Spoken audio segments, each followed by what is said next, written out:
Yeah, sản phẩm được Việt hóa được thực hiện bởi The Red Team. Shout out to The Red Team, man.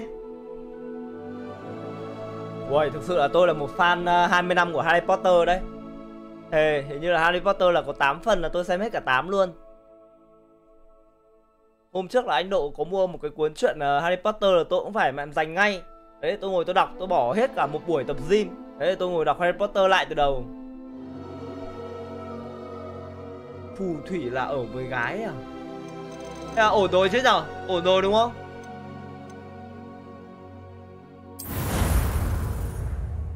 Ok, mẹ bấm cái vào luôn à?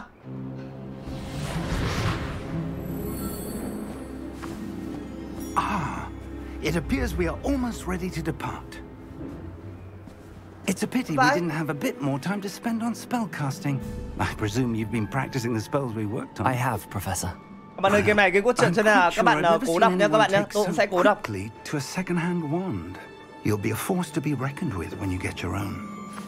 Thank you, Professor Fig. I appreciate you working with me before the term begins. Thoại nó hơi nhanh ấy. Eleazar! George! Glad my rather cryptic description of our location did not thwart your finding us. I've apparated to more vaguely defined destinations than this. Though I confess I may have miscalculated slightly on my first try. Gave quite the fright to some theatre-goers in the West End. It's been much too long. When I received your owl, I must say I... Best not speak here, Eleazar. Of course. Đúng rồi, ở đây nhiều ấy lắm, nhiều thám thính lắm anh em cẩn thận. Nhiều nằm vùng lắm. Ủa, có nên skip không ta? Just barely. And who is your traveling companion? A new student. Em là Ha Di Trần. Yes, sir. I'm starting school as a fifth year. Yeah, em mới nhập học. How extraordinary. It is indeed. None of the faculty has ever heard of anyone being admitted to Hogwarts so late. Nor have I. Of course, as the học sinh cá biệt, học sinh đặc biệt. Magical skills for 4 Nên years nhập học muộn thôi now, ạ. the headmaster asked if I could get our new student up to speed a bit before the term begins. Well, you couldn't have asked for a better mentor. Professor Fig is not only an exceptional teacher, he's also a remarkably intuitive and gifted wizard. Ủa, giáo sư Fig à? Fig is prone to flattery. I dare say it's one of the reasons he's risen so far at the ministry. Yeah. Have you seen this? What? I have. Opinions differ as to how great a threat Ranrock really is. Although I've yet to convince my colleagues at the ministry, I believe he is a significant threat. And it was your wife, Eleazar.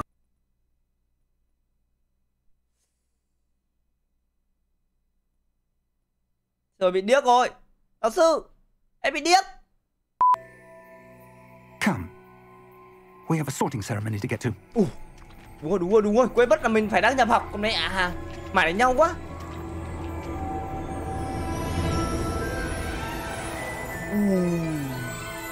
Đúng rồi, tôi nhớ rồi. Phải đi tàu hỏa để đến trường.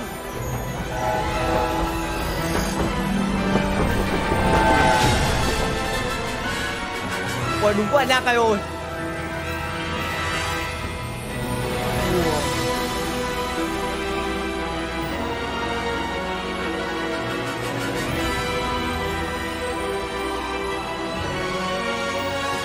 Ủa, bây giờ vào game mà thề. Bây giờ mới bắt đầu.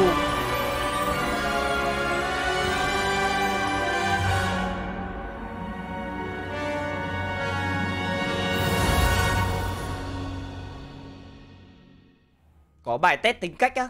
Ui, hợp lý thế. Đâu để xem à. Thì phải test tính cách thì người ta mới phân loại mình vào lớp nào chứ, đúng không? Oh, good. We haven't missed the sorting ceremony. Đây rồi.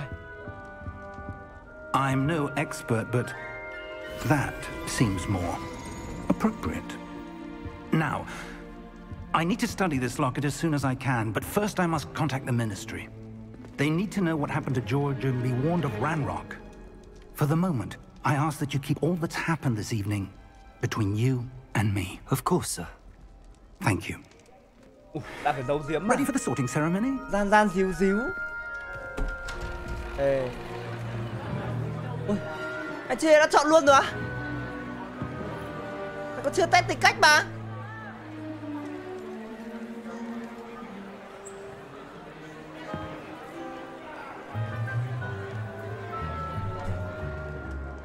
Phineas, Nigellus, Black. Thầy hiệu trưởng. Prepare yourself to meet thầy hiệu trưởng. the headmaster. Fig, nice of you to join us. The sorting ceremony's over. Okay. Complications. Complications? It seems the goblin problem Enough. has... Goblins. I've no time for rumors, Fig, and I'm rapidly losing whatever patience I had left. If you're lucky, we might still be able to get you sorted this evening. Ông ấy hết tôi ngoài đời kiểu stream ấy. Đấy, thỉnh thoảng cũng gặp mẹ mấy cái chuyện nói mọi người đều tin.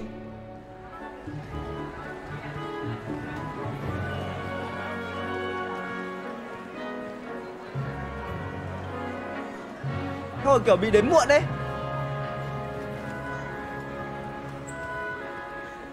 Professor Weasley, we've one more to be sorted. Welcome. You're just in time. Have a seat.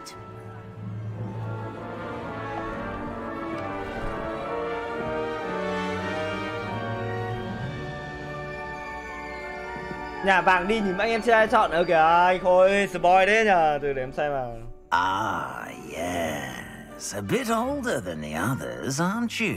Dạ vâng, em mới 26 tuổi thôi. You come here with preferences and preconceptions. Certain expectations.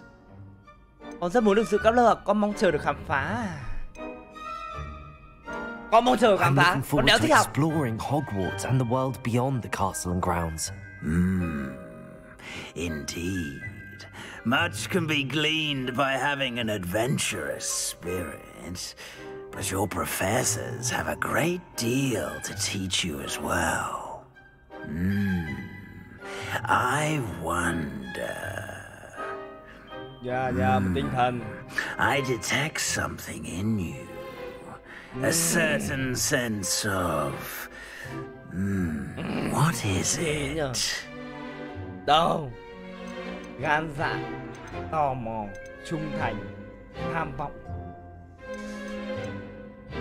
Tôi nghĩ là tôi có bản tính tò mò. A desire to learn? I do enjoy a good puzzle, and I believe I have a ready mind. You're clever indeed. Bình thường you have the ability to reflect clearly on that which puzzles others. And you've a ready mind, quick to learn. Perhaps you belong in Ravenclaw. Ravenclaw. Ủa, đây là màu gì đây? Được biết đến bởi sự thông minh, sáng tạo và lanh trí. Thế còn mấy nhà khác thì sao? Được biết đến bởi sự dũng cảm, hào hiệp và liều lĩnh. Được biết đến với sự xảo quyệt, tham vọng, khát khao quyền lực. Ui, lại cảm giác có quyền lực là có nhiều thứ lắm này. Nhà Hooper được biết đến với sự nhẫn nại, trung thành và chăm chỉ.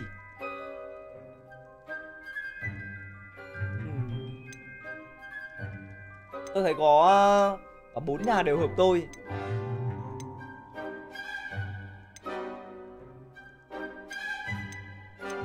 Thế có mỗi nhà này trông có vẻ đéo hợp tôi lắm này. Nhà Hooper được biết đến với sự nhẫn nại, trung thành và chăm chỉ.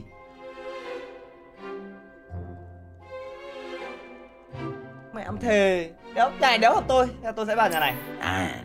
Còn 3 nhà kia là đều hợp tôi rồi. Rồi, tôi sẽ vào nhà này để mình có thể chăm chỉ. Không chỉ là trong việc học phép thuật mà còn làm những cái việc khác nữa. Chọn nhà này đi.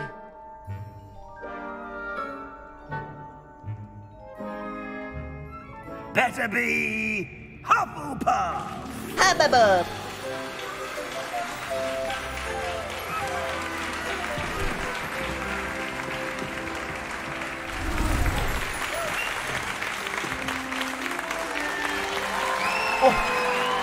mình đấy.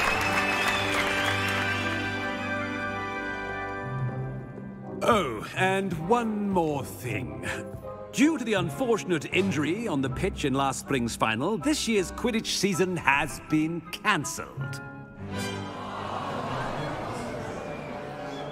Enough! It's not as though I've banned flying altogether, but don't tempt me. You are here to focus on your academic futures. I'm sure you will have plenty to do before classes begin tomorrow. Uầy, mai tập trung à? I said, I'm sure you all have plenty to do before classes begin tomorrow. Hiệu trưởng ấy thế nhở? Hiệu trưởng trẻ đấy nhở? Quite an entrance. It's lovely to meet you. I'm... Professor Weasley, would you be so kind as to show our new student to their common room? I shall see to it, sir. As I was saying, I'm Professor Weasley. Pleased to meet you. Nice to meet you as well, Professor. As Deputy Headmistress, it is my distinct honor to show you to your common room. Oh. Right this way. Đi thôi, đi thôi. It's quite uncommon for a student to begin as a fifth year. Might be a bit of work, but I'm sure that's never stopped you before. It hasn't, Professor. Now, here we are at the entrance to the Hufflepuff Common Huff, Room. huff, huff. This is the entrance. Indeed. I will explain what to cuối do, cùng tôi đã but vào I nhà. hesitate to do it myself as one errant knock leads to being doused in vinegar. Most unpleasant. You must tap the barrel, 2 from the bottom, middle of the second row, in the rhythm of Helga Hufflepuff.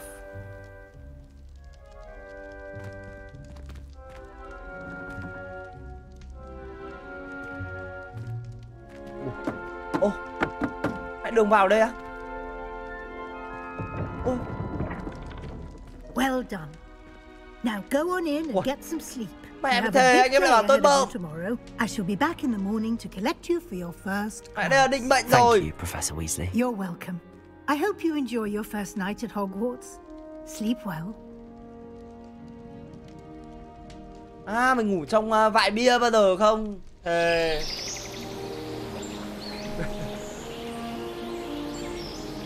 Buổi to thế nhở?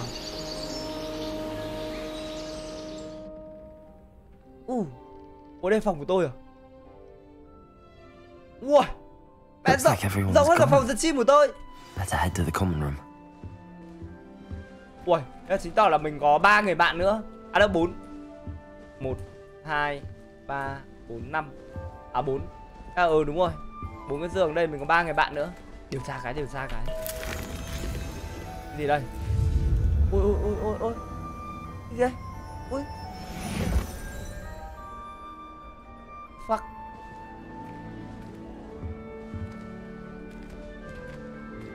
Thôi đi xuống rồi. Đẩy xuống.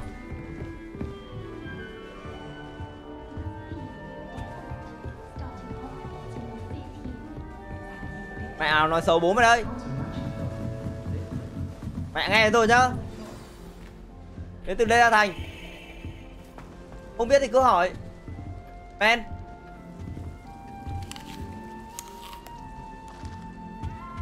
Arthur's got you. What's up, bro? Frightened little cat.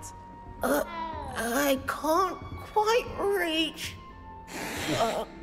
Come on, you went that way. Hope they can catch him.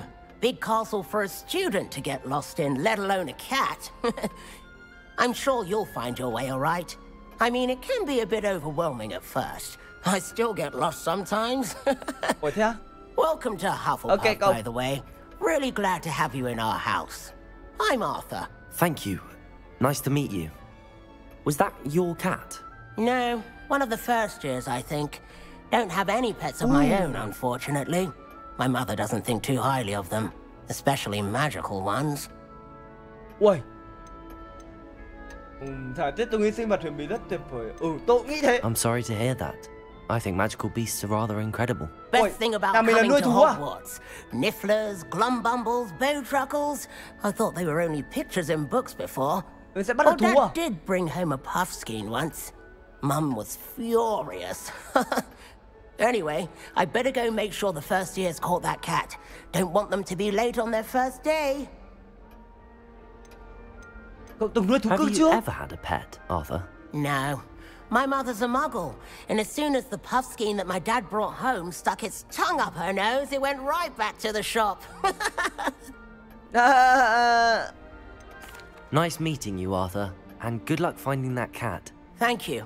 Ủa, Try not to get lost in the castle yourself. Arthur, tôi nhớ tên rồi. Arthur. Oh, Uncle, this doesn't sound like you. Something's wrong. Oh, hello there. Oh, baby. Hello. You're the new Hufflepuff, yes? I'm Adelaide. Pleasure to meet you. Nice to meet you too. Is everything all right? Oh, yes. I'm just a bit distracted. Letter from my uncle. So tell me, I've been hearing all sorts of rumors. Were you really nearly gobbled up by a dragon?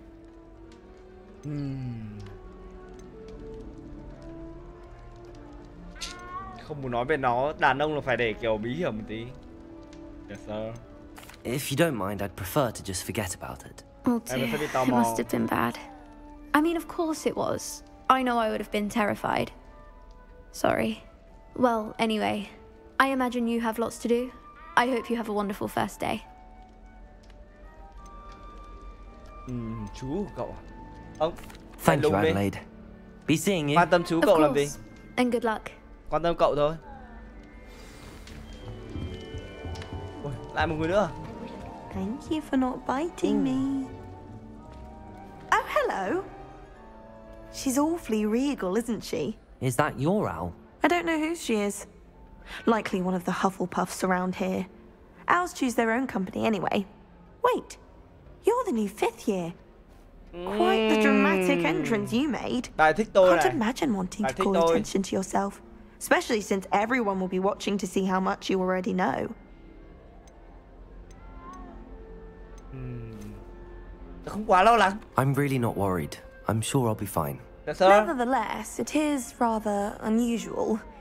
You must feel terribly out of place. Of course, presumably, as a hard-working Hufflepuff, you'll prove yourself in no time. I'm hard-working too, as you might suspect. But sometimes I think I should have been a Ravenclaw. I've rather a searing wit. At least people have always told me so.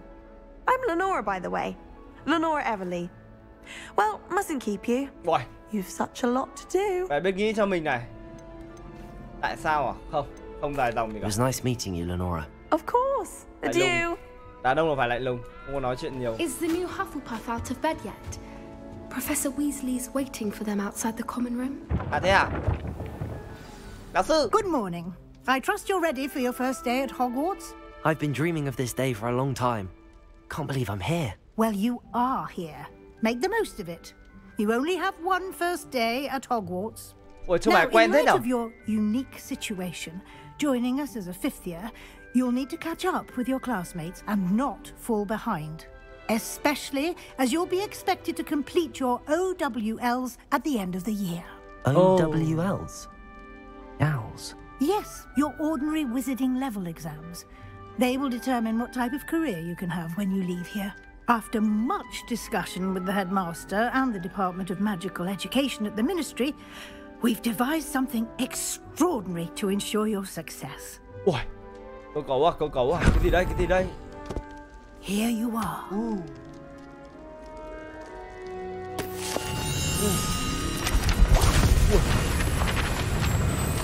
Không được, nhiều chữ quá, không tiếp thu được.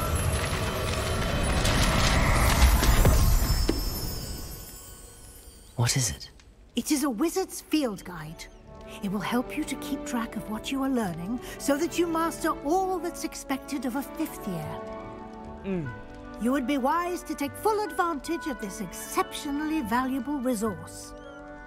Ui, cuốn sách này như kiểu để mình học kỹ năng hay sao ta? Nâng điểm kỹ năng. Thank you, Professor, but what do you mean it will keep track of what I'm learning? Perhaps seeing it in action will answer any questions. Hợp lý, giáo sư ơi. Walk with me and we shall put it to the test. Này, cho con ra ngoài chơi đi. Đúng rồi. Lumos. This way. Tắt đèn đi.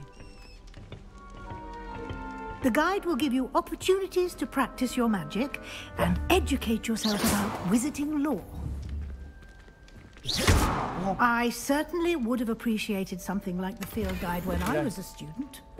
Using the guide will also train you to be alert to your surroundings. Do keep up. Đi theo giáo sư à? Làm của táo đi. Simply cast Revelio on it, and we'll see what the guide says. Oh, Revelio. Đâu? À đây. Revelio. Đây nào. Người ta đồn nó chứa những sáng tạo nguyên thủy của Hogwarts. Quyển sách là tuyển tập những công thức các món ưa thích của các học sinh trường Hogwarts. Một số món như mận xui khiến mùi muối chua phải cần có thời gian để có thể nghiệm chúng. Là sao nhỉ?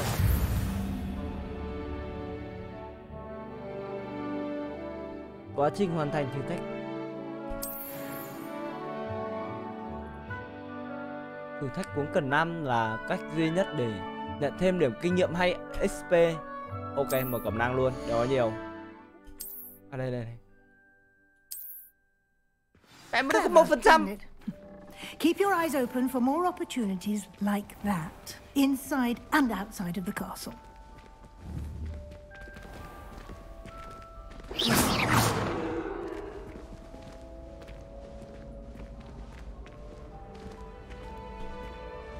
Ôi, tháp lửa. Ah, good timing. Perfect opportunity to show you how to use flue flames to get around a bit quicker. Your field guide contains a map of the castle. Open it up and find Central Hall. À, một bản đồ. Wow. Rộng thực sự.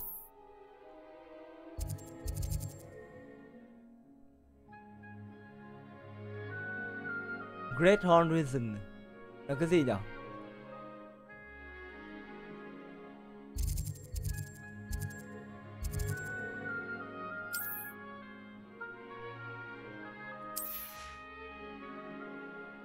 Tìm cái bầu. Đây thấy rồi. Lựa chọn thư viện à? Đây, thư viện đây. Wow. Nhưng mà mình có thể dịch chuyển à?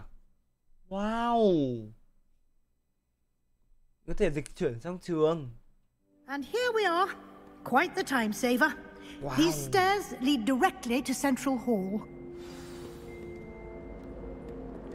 You can get almost anywhere in the castle quickly from Central Hall. Always something happening here. It's the heart of the hive, our King's Cross station, so to speak. My family loves going to the Father was on the Barnton and... That should be all for now. You'll be expected to attend both Charms and Defense Against the Dark Arts classes today. And I'd like to be sure you get to Hogsmeade as soon as possible to replace the supplies you lost on the way here. Phòng chống nghệ thuật hắc ám, Hogmeade là gì? You mentioned Hogsmeade, Professor. Hogsmeade is the only all-wizarding village in Britain and is home to an array of shops and pubs. You should be able to find all of the school supplies you require in Hogsmeade. You will also, I imagine, enjoy many a butterbeer there with friends. Bia ở đấy nữa thôi, oh baby. What will I learn in Charms class? Exactly what you might expect. Spells, charms, jinxes, all terribly useful. I think you will enjoy Professor Ronan. He's a clever and entertaining wizard, and a talented teacher. Ooh. Can you tell me more about the Defense Against the Dark Arts class? Defense Against the Dark Arts, as the name implies, focuses on how to defend oneself against the evils that lurk beyond these walls. A mastery of Defense Against the Dark Arts is required for those who aspire to become auras. Fortunately, we're lucky to have the ever-gifted Professor Hecat in charge of our students' education. Thank you, Professor Weasley. A lot to absorb on your first day. And you have much to learn. Happily, your professors have agreed to create additional assignments for you outside of class. You'll be up to speed in no time. Judging by your adept use of Revelio earlier, I'd say Professor Fig succeeded in at least showing you the basics. He did, Professor. He's been terribly vague as to the events preceding your arrival, specifically about what happened after that awful dragon attack. My suspicion is that there's more to the story than a search for belongings and an extended trip up to the castle. Ta nghĩ rằng thế đến lâu đài muộn có nhiều chuyện đằng sau chứ không chỉ đơn giản đi tìm hành lý à? Mình có nên giấu không nhỉ? Giấu đi. Mình đã bảo giấu mà. I'm sorry, Professor, but I'm afraid that's all there is to it. Yeah, mình sẽ giấu. Almost precisely what Professor Fig said. Mẹ đàn ông không nói hai lời. À đây rồi. Speak of the devil. Mẹ tí thì. Professor Fig, your ears must have been burning. Oh. Yes. You seem to have provided our new fifth year with a solid foundation in the basics of spellcasting. Ah, I'm afraid I can't take all the credit there, Professor. They've a rare aptitude for magic, it seems. Well, I'm just glad you both arrived in one piece. Perfectly good boats and carriages to Hogwarts, and you chose to fly in the path of a dragon. I wouldn't say I chose the dragon's path, Professor. Rather unfortunately, it would seem that it chose us. Very well. Enough chit-chat. I need to get to class myself. Might I rely on you, Professor Fig, to explain the details of the field guide's map? Of course. Thank you. Tôi lại phải đi à? Good luck today. And remember to use your field guide. It will be invaluable to you. And invaluable... Yes, Professor. Chơi dễ á? Đâu, anh chơi mức khó mà. Come find me in my classroom after you've attended both classes today, and I'll explain more about those assignments I mentioned. And we'll see if we can't get you to Hogsmeade for those supplies. Được đi rồi. Lại phải nói chuyện. It's good to see you, Professor. And you. I was hoping our paths would cross today before you immersed yourself in studies. Did I hear you masterfully evade Professor Weasley's interrogation regarding our late arrival?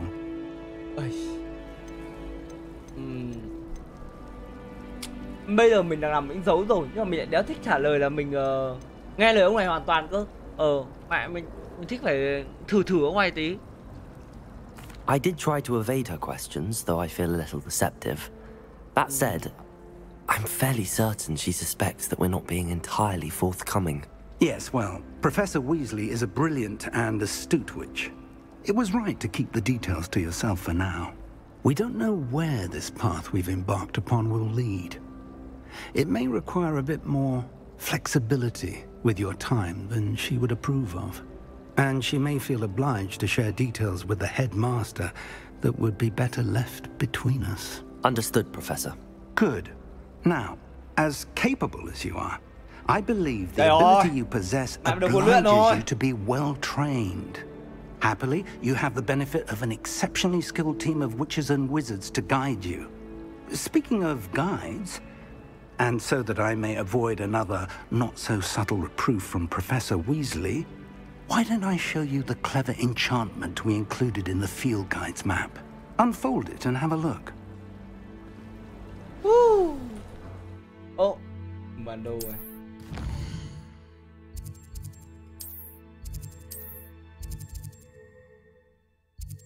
Lớp bùa chú. Tôi sẽ đến lớp này. Lớp phòng chống nghệ thuật hắc ám. Tôi sẽ làm thần ánh sáng.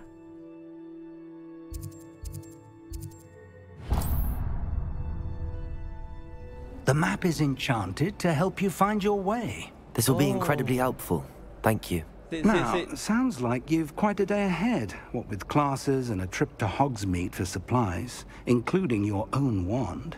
You'll enjoy Mr. Ollivander. He's an exceptional craftsman and a good friend. I shall reach out when I have more information about our mysterious locket. For now, focus on your classes and pay attention. More than your owls may hinge on the magic you are able to master within these walls. Đồ chơi game này nó hơi nặng về cốt truyện các bạn ạ. Nó không phải nói chuyện nhiều nữa.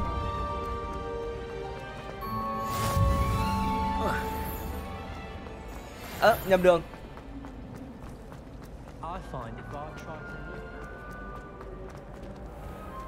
Mở được cửa này không ta?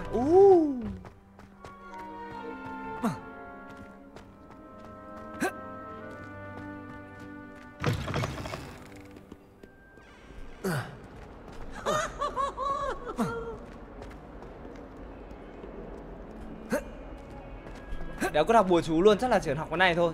Đi đánh nhau. Đây rồi. Ui. Ui, tí phải đấu nhau à? Mạnh. Mạnh. Is that all you've got? Ai à? Levioso! Professor Hecat! Perhaps you'd be good enough to blast each other to pieces in your own time. I get new students every year, but I only have one Hebridean black skull. It was a token from the Great Poacher Raid of 1878. No doubt you've heard of it. Now, you may be asking yourself how an old woman like me single-handedly took out the largest poacher in East of Wales and lived to boast about it. Knowledge. To the wise, age matters very little. Today we will review a spell that has saved me from death at the hands of dark wizards more times than I care to remember. Levioso. Levioso? A levitation Levioso. Levioso! A surprised opponent is a weak opponent. Care to defend yourself, Master Pruitt? No? One thing I've learned as an unspeakable is the value of simplicity, especially in the heat of battle. Now, let's practice what we've just learned, starting with something small. Levioso. Cứ vững đỗ phép à? Ok.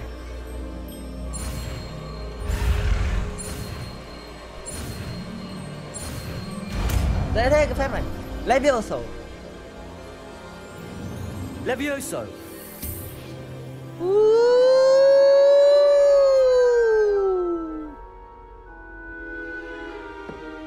Now, let's try something a little larger. Ui.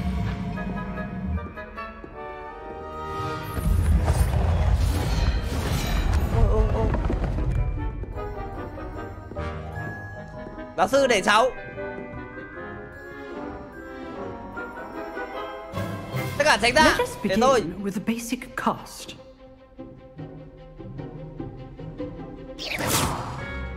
See how the dummy deflected your cast? Đã có thế phản.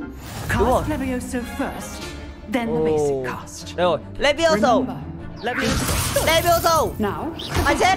Well, mày chết. Mày. Được chưa giáo sư? Được chưa giáo sư ơi? Được chưa? Như nào? Nói gì đi giáo sư. Nói gì đi. Ok chưa? Very good. But the best way to practice is by dueling. Giao đấu à? Đâu nhờ? Start with you two. Duelists, take your marks. Time for a proper Hogwarts welcome. Now, I want a fair Rồi. Nạn nhân đầu tiên. Levioso, basic cast, and Protego. You may begin. Nạn nhân đầu tiên. Lên con mẹ mày lên. Mày.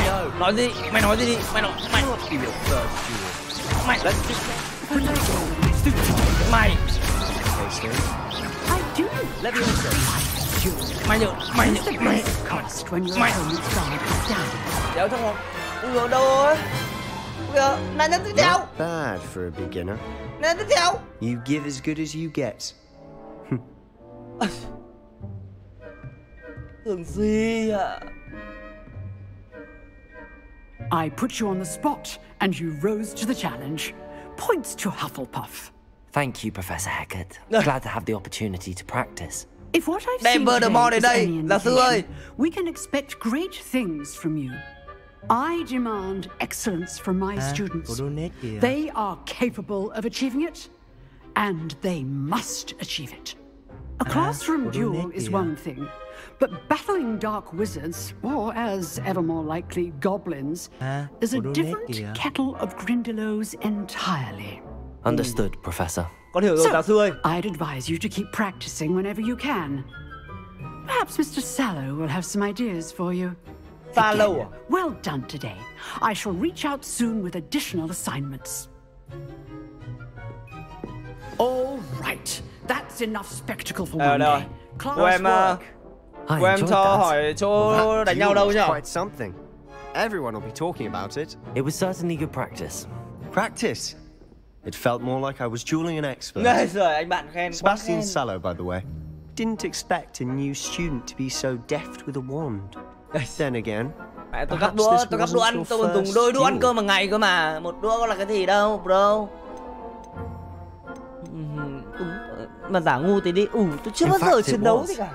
Perhaps I have a knack for it. Be quiet if you like, but I know better. Magic requires intention and talent.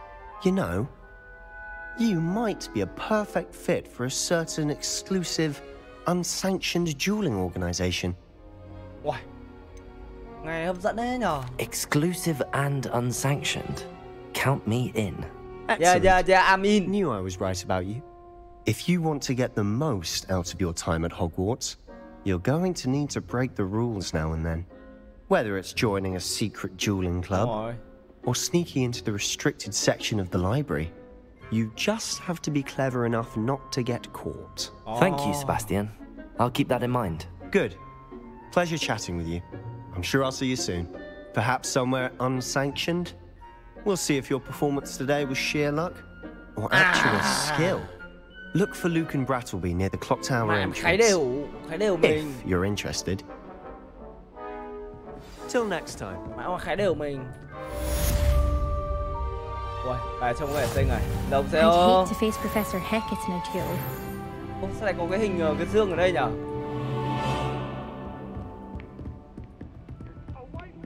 Ấy, nhầm đường. Ui, quả trường rộng vãi lìn ạ thề. Đây rồi. Professor Ronan tends to go on. We sometimes have to remind him to finish the lesson. Ôi cho anh chơi dây cài. Here, behind you. There is an open seat here. Thank you. Hello, I am Nettie. Ôi bài thích tôi. So you are the new bắt student. chuyện luôn. Have you met Professor Ronan yet? Shall we begin?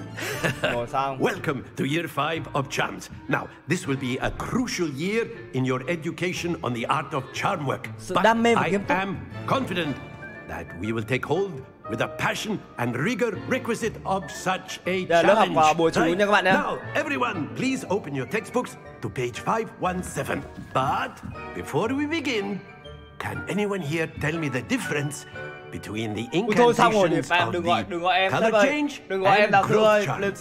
Please. Anyone? Anyone? Please. No. I am afraid it is too late to study now. Papito! My, the summer months must have really taken a toll on you all. By the looks of it, you all spent your holidays practicing Obliviate on one another. Do you even remember how to perform a basic summoning charm?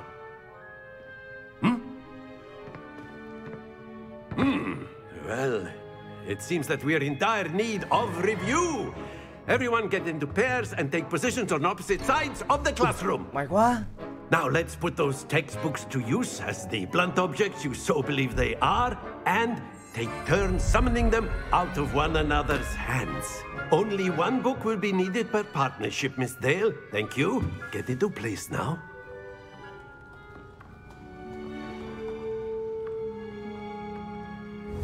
Ủa, gì đây?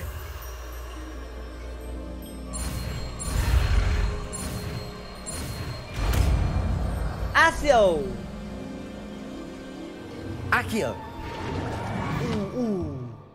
Ui.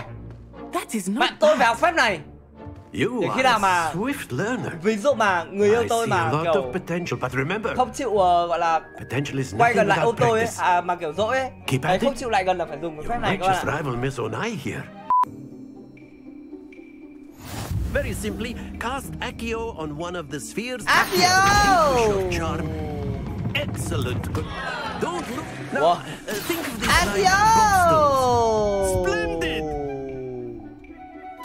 Accio! Very good. Wow.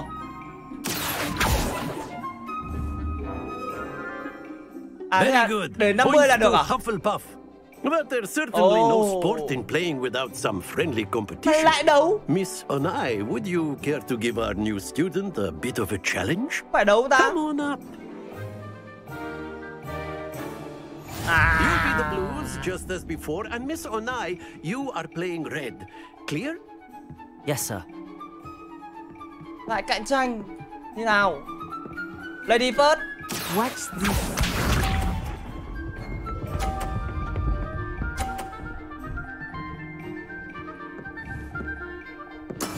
That is how it's done.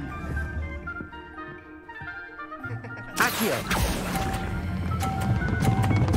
Ôi da, Stay focused. trời ơi, quên không bấm nhả ra. Ai da. Vào vẫn còn cách.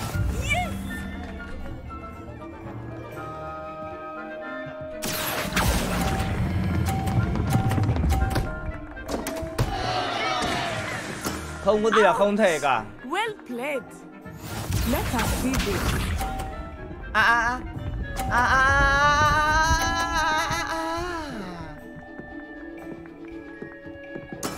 There we go. Accio. Ok. Không sao, 2 cái 50. Vẫn thắng. Yes. Nói gì? Đấy nhá, đấy là con chấp rồi đấy. Let us make this a bit more interesting, shall we?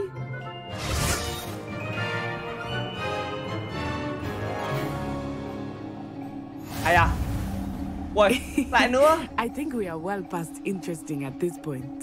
Mà lần này thì không có sai lầm nào đâu. Enough chatter. Focus now. You will need it. Rồi, tôi sắp có vì bạn ấy là con gái cho nên là tôi sẽ không chơi đụng nữa. Vậy tôi máu ăn thua quá.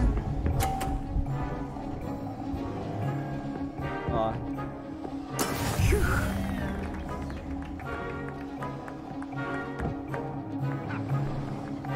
Ôi kìa, đâm xuống. Not exactly your typical lesson, is it? Not that I mind. Happens to the best of us.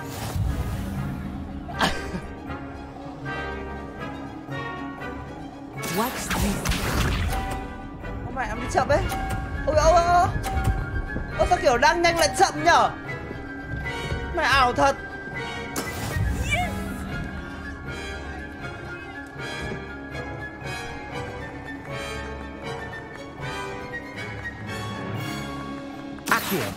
Do not think I will start going easy on you now. Ôi trời. Trời ơi, vướng nhầm xin lỗi. Execution. Let us see this. Ôi kìa, vẫn được kìa. Ảo đấy nhở. That is how it's done. Wow.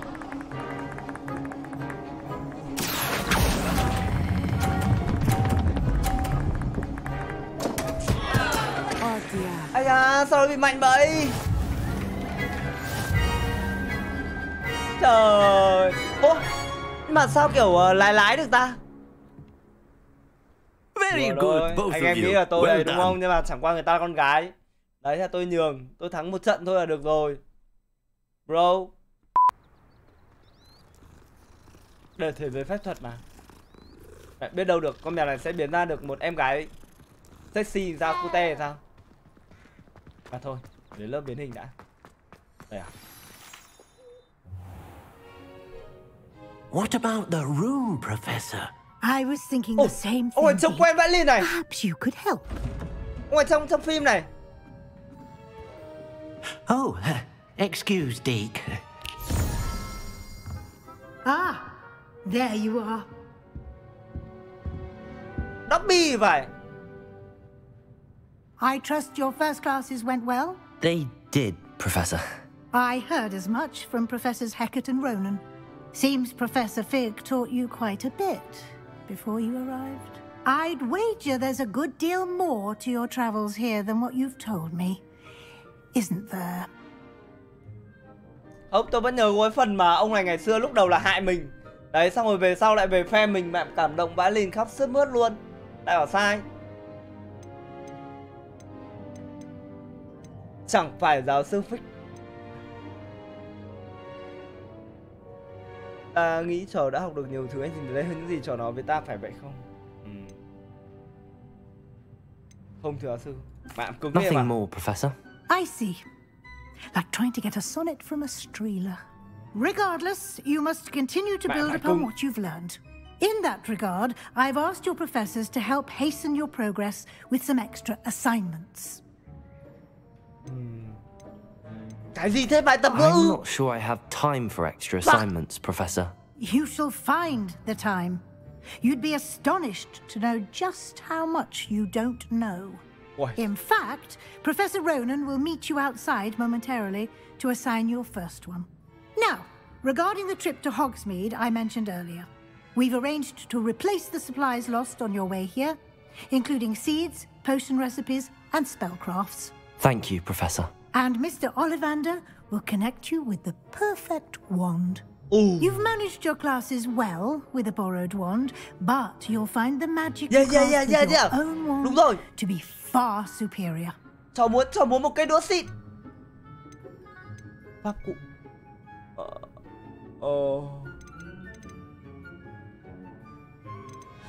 I'm eager to get to Hogsmeade.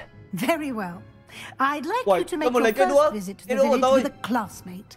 Help you get your bearings. Perhaps Sebastian Sallow or Natsai Onai. I've noticed you spending time with them. Natty là ai nhở? Sebastian là cái thằng con trai mình đánh thắng lúc đầu là tôi nhớ rồi này, nhưng mà Natty là ai ta? À là đứa con gái đúng không?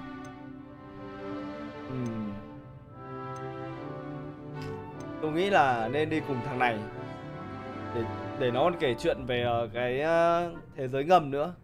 Mình biết mình còn tham gia. I'd like to go with Sebastian. Glad to hear it. Mr. Sallow is a capable young wizard, and he knows the area. He'll keep you well clear of any of Victor Rookwood's undesirables en route. Rookwood? A rather unsavory local. Best to avoid him and his associates, including his right hand of sorts, Theophilus Harlow, if you can. Once you've finished Professor Ronan's assignment, your friend will meet you at the castle doors. No time to waste. The sooner you complete your work, the sooner you can enjoy a butterbeer at the Three Broomsticks. 3 cây chổi. Một cây chẳng trụm nên non, 3 cây trụm lại nên hòn núi cao.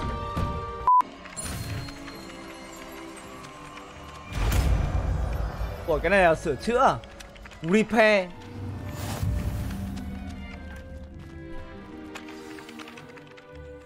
That's it. Very good. If you would like to practice mending something, have a go with that broken statue in the alcove by the water. Oh, it allegedly symbolized heartbreak. Repair. Perhaps a jilted lover thought it too accurate and lashed out. Cái bức tượng đây đâu rồi? Ê nhầm mới thấy cái gì nhở? Revelio. Thấy có trang sách ở đây này. Ui nhiều cái để ấy vãi lìn. Ui mình phải đi mở hết hay sao ấy? Đây này. Đây rồi. Hòm trong ngoài. Mẹ không thể giấu được. Mẹ tôi thấy rồi. Em bảo, mở cửa ra. Đây rồi.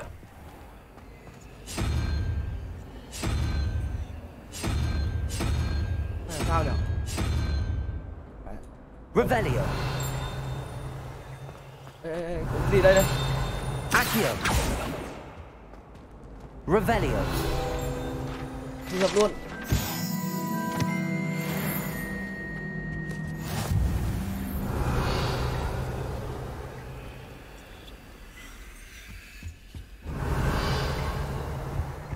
Đây có trang sách trên này. Accio. Đây rồi.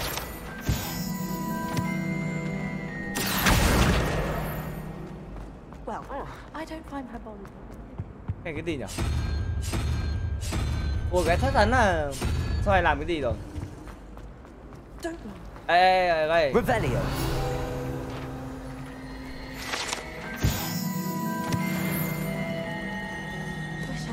This cannot possibly be as difficult as it. Hello, Lenora.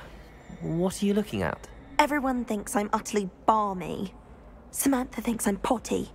But it's this painting. Bức tranh này chưa thấy về nó trước đây đâu, bức tranh nào? If I know Hogwarts, and I do, an empty frame doesn't appear for no reason. There's something more to this. Oh, có lẽ tôi sẽ xem qua. If I have the time, I may look. Could be intriguing. Yes, sir. I've been racking my brains long enough. I hope you'll have better luck than I have. Sao lại may mắn nhở? Chắc là logic gì rồi. Do come and find me if Revelio. you stumble on something illuminating that solves the mystery. Reparo. Accio. Revelio. Accio. Lumos. That spot must be a clue. I should look around in case it's nearby. Revelio. Let's get you back to your frame, little moth. The moth stopped. Perhaps I need to keep casting Lumos on it. Lumos. Lumos, bay ra đây. Đúng rồi con ơi. Mang con bướm về bức tranh. À. Đây. Ha! I knew there was a connection. Whoa. I should tell Lenora that I solved the puzzle of that empty frame. Nó giải được rồi. Mẹ nhanh thế. Revelio. Never thought I'd witness Sebastian lose a jewel. Kìa. Đây còn một trang sách nữa thôi.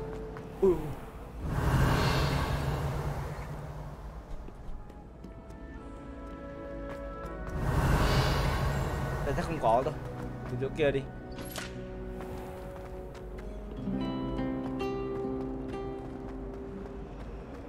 À đây rồi.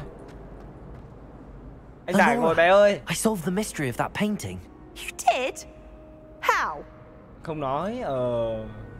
Có luôn. I'm afraid I can't tell you, Lenora. Surely you jest.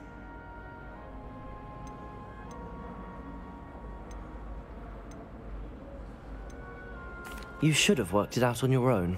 You have nerve. Especially since I'm the one who told you about it in the first place. Oh yeah. Imagine solving a riddle that I mentioned and then not telling me the answer. Practically competing with Imelda to see who's the more infuriating know-it-all. Okay. Xin lỗi. Hay giận thế. Revelio. Ê, cho có gì à? Ê. I'm convinced that behind her rather stodgy exterior. Đây có hòm nha.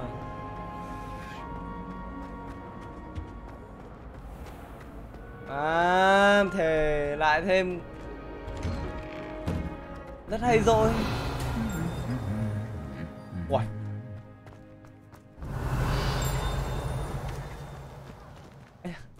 Ôi, để khép chân vào, có làm gì đâu. Revelio.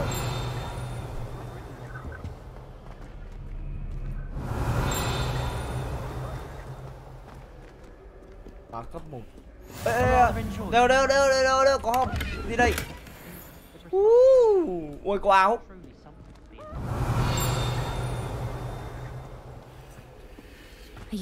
Well, mặc áo đã. Mặc áo đã. Ô, cái áo vừa nãy đâu? Wow. Áo mới.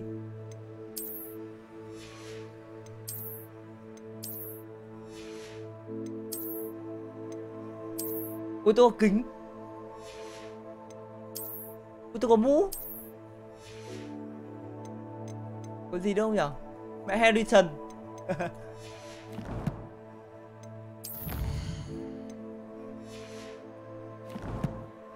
Rồi các bạn đây cho tôi đây tôi làm nốt cái nhiệm vụ này nhá.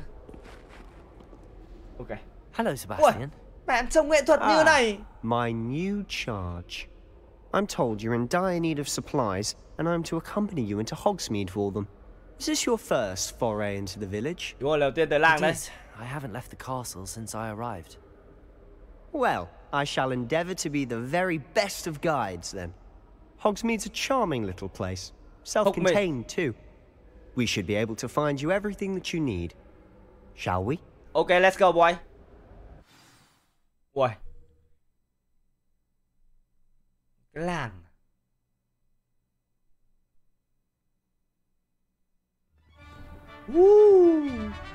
Ôi, mẹ trông già vãi ở bìu thế.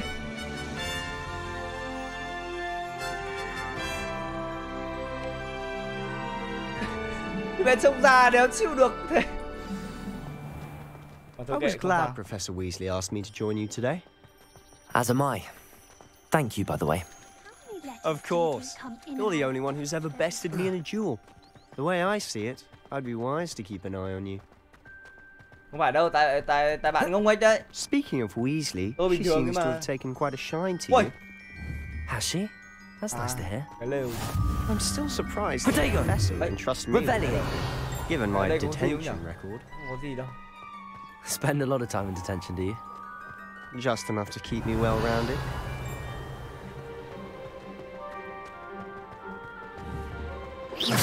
Ôi.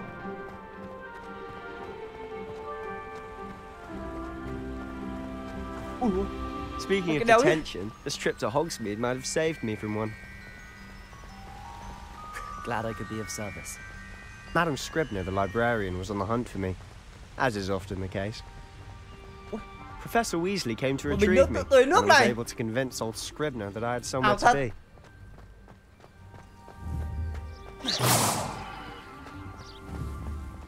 How did you manage to get on the librarian's bad side? Well, I suspect it's a matter of differing opinions. She thinks I shouldn't be allowed in the restricted section, and I, on the other hand, am inclined to disagree. Đi vào đây à? Oh, thu thập luôn. Just one moment. Không có nhiều. This is an excellent Revelio. lacewing flies. They're pretty to look at. If you stew them long enough, they make a powerful potion ingredient. Rồi xong rồi. Ê. Ui, tiếng nghe hay vậy.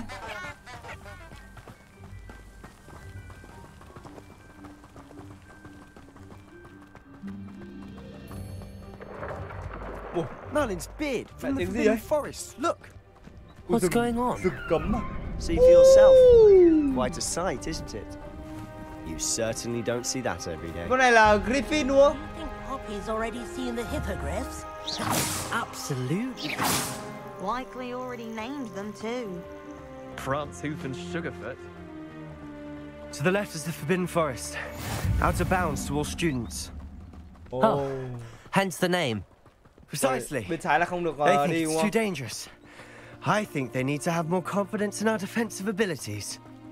Ah, you can see Hogsmeade just past those ruins up ahead. Đâu? Đâu thấy?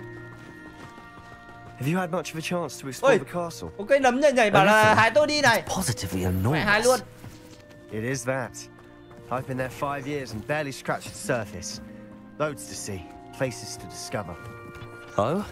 Any you'd like to share with the class? Revelio. Perhaps one day. I can't go around telling you all my secrets now, can I? Cái gì ấy trong này bạn ơi? You still haven't told me how you became so good at reading. Accio. Revelio. Accio.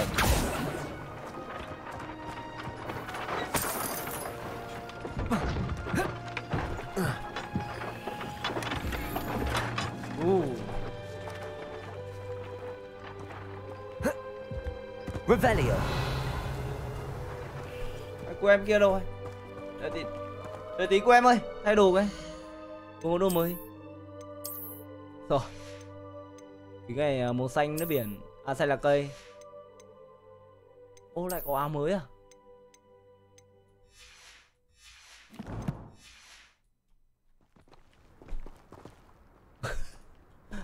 Ôi cái gì này? Từ từ bạn ơi, từ từ bình tĩnh. Vẫn còn đồ. À đây rồi. Khăn quàng Lee Min Ho. Ấy, ui. Mẹ khăn quàng họa tiết trông mẹ đẹp hơn hẳn.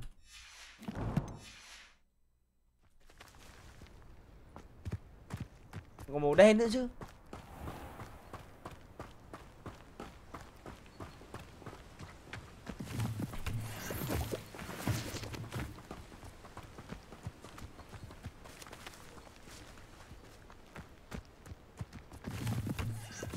Biết đâu còn dùng cả hết. Đi thôi, đi thôi. Bay ly. I've always thought Thestrals pulling a carriage a bit grim. Though I suppose most people don't actually see them at all. But you can see them.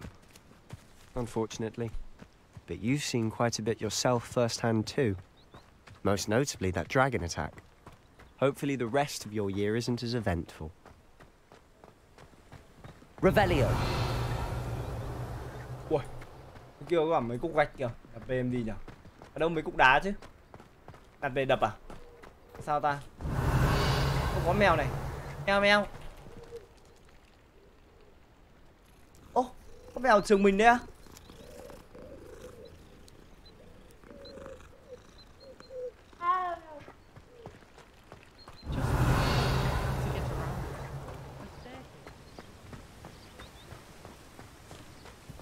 Mr. Moon.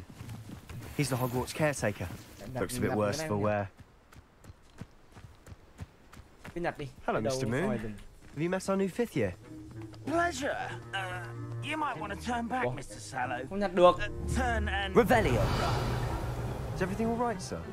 Oh, look right at me. Accio. Saucers. What did, Mr. Moon? Oh.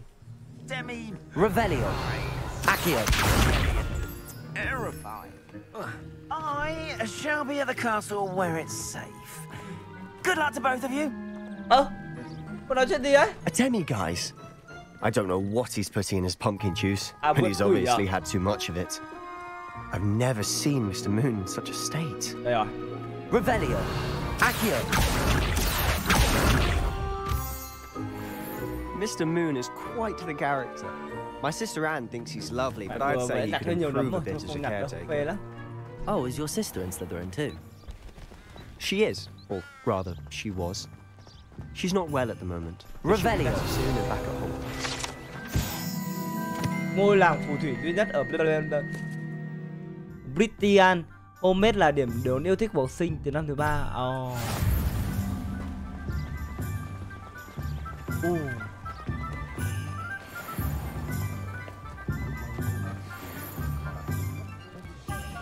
Lại có mèo nữa này. Mèo. Honestly, if one could bottle the magic of this place. I don't know if it's the shops or the people, but there's just something about Hogsmeade. Đây các bạn ơi, đến cái làng này, tôi nghĩ chắc là hợp lý này.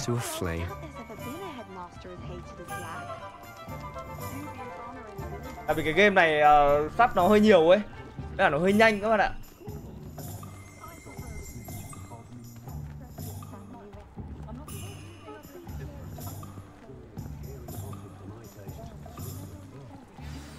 So how would you like to do this? Bây giờ cậu muốn làm thế nào? Weasley bảo cậu có một danh sách thứ phải lấy.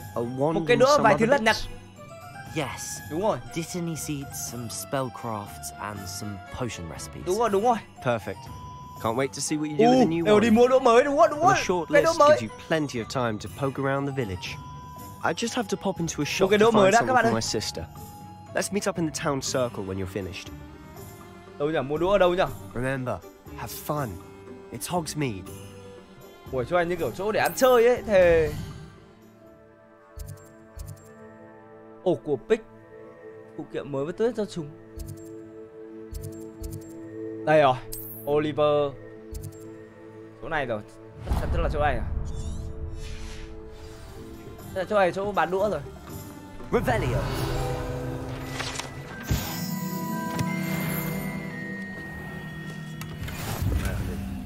Ui. Lại có đồ xịn. Thay ngay.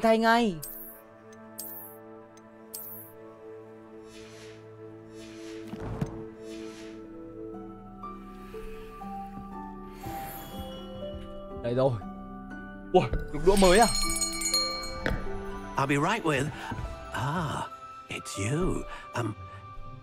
Just a moment, please. Mai tôi đi đá bóng chứ, sợ không kịp vào học các bạn ạ. Sợ là như thế. Yes, about time. Well, you're our new 5th year student, are you not? Oh, what am I saying? Of course you are. Gerbold Ollivander's the name. But of course, you'll have heard of the Ollivanders, I'm sure. Finest wand makers in the world. Ôi, nhà làm đũa gọi là giỏi nhất thế giới. Truly. Không tin, làm tặng cháu một cái đũa không tính tiền rồi mới tin cơ. No, not you. Yes. Powerful core. 10.5 inches. You might do. Here, give this one a try. Đâu sao nào? Well, go ahead, swish. How odd. Once more, come on, really swish it. Oh dear. Well, this isn't a good match at all, is it? We'll find you something, not to worry. No, not you. Perhaps. Yes. A rare wood, 13 3/4 inches, dragon heart string. Mẹ nghe vẻ uy tín này. Let's give this one a try. Không, tôi thích cái hộp nó phải màu vàng cơ. Oh goodness. Cứ ngay mà. Looks like it's back to the không được, đúng rồi. Nữa đi giáo sư ơi. This is proving to be trickier than I had anticipated. Đây là màu How perplexing. bên sắp màu tím nhỉ? Where are you? Perhaps you? There you are. Cái gì đây? Yes, I think you might be the one. Here, take it. Gì đây, cái gì đây? Wow. Loại lõi lông kỳ lân không gì bẻ nổi 9,5 inch. Cây du. Wow. Curious indeed. Trông đẹp thế nhở? Không, chắc chắn tôi sẽ chọn đến cuối rồi. Ui, cái bóng vàng à? How intriguing. À, lõi là cái này đúng không? Rất mạnh này. Còn cái này là tạo ra dòng ma thuật nhất quán. Khả năng tạo ra nhiều loại ma thuật kỳ diệu à? Phoenix feather. Exceptionally rare. And a core with a strong sense of initiative. Tôi sẽ chọn này đi. Tôi chọn này đi để cho mình có nhiều loại phép. Là sao? What do you think? Mình có nhiều loại phép dùng cho xích.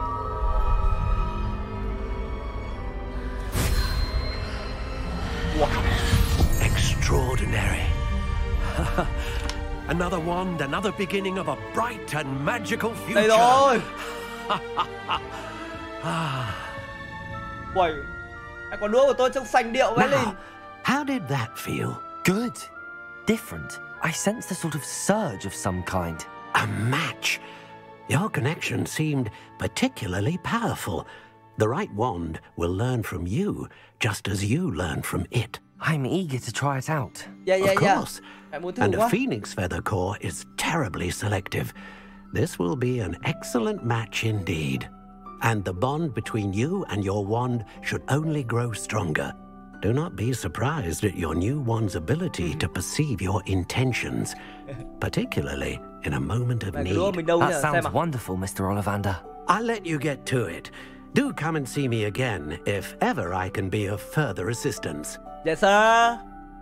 Đũa mình đâu rồi? Ui, có mà quả đũa này giống quả đũa ăn cơm vãi cả lìn thế. Mẹ giống quả đũa mẹ dưới nhà tôi vậy đài. Mà thôi không sao, vẫn khỏe. Ui, trông mẹ cái lực nó bắn khác hẳn này. Con né cơ mà.